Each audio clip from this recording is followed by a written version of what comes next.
as the massive oil spill in the Gulf of Mexico continues to pollute the ocean.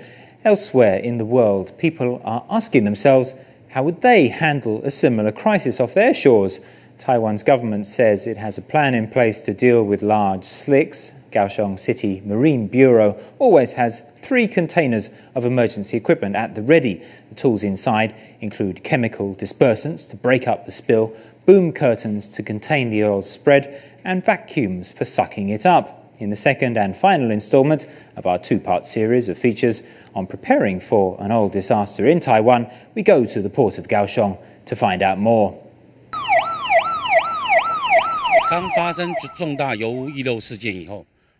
Typically, we have 3 containers of equipment on immediate call at any time, with all the relevant tools. Our goal is a 3-hour response time anywhere within our administrative area.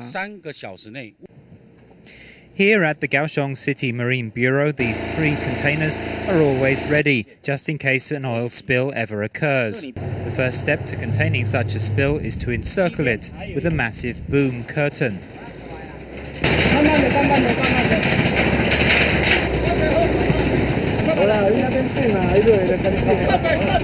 Supported by buoys, the boom curtain is dropped onto the water's surface and then manoeuvred to encircle the spill. Beside the buoyed type, there are also inflatable and foam-supported booms as well. In between the sections of curtain, chains act as weights, pulling the curtain downwards and stabilizing the rigging so it can be tightened around the slick.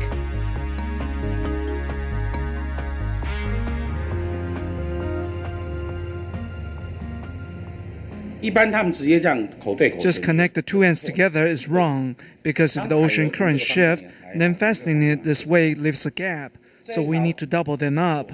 This gives it resiliency against whatever knocks up against it.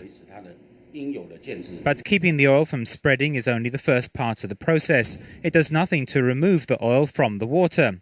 To facilitate that, chemical dispersants are added to the oil.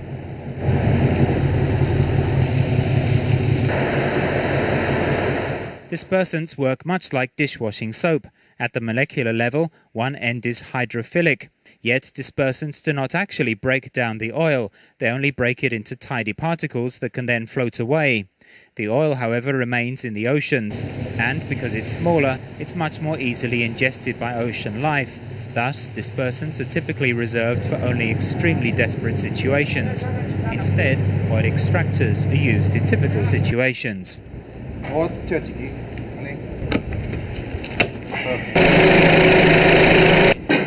The brush, the drum and the plates are all used in different ways for different situations. The brush soaks the spill up quickly if the oil is thick enough. If it's not thick enough, we use the drum over an area. While you're rolling it, the oil follows the drum up back here. Then if oil has emulsified, we will use these plates like blades. While they're cutting, they just lift the oil right up. Regardless of the tools used, their purpose is always to retrieve oil lost on the open seas, after which scrapers within then cut the oil into big blobs, which are disposed of.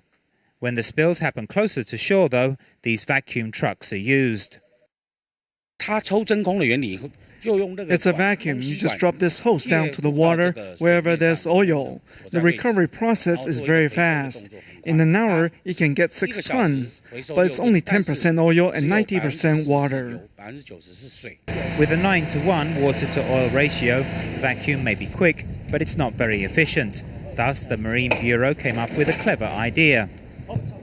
We use Archimedes' principle. We added a floater to the intake hose, and this floater turns. While it's turning, the lighter stuff gets thrown to the top, and it just goes directly through this intake hole, while the heavier stuff drops to the bottom. In this way, we boost oil recovery to about 30%. Archimedes' principle is the observation that heavy objects displace more water than lighter ones do. What the rule means for the oil recovery, though, is that the lighter oil and water mixture gets pushed to the intake, while clean water gets pushed down, much increasing the vacuum's efficiency. The Taiwanese government is ready for an emergency response, but let's hope this equipment never gets used.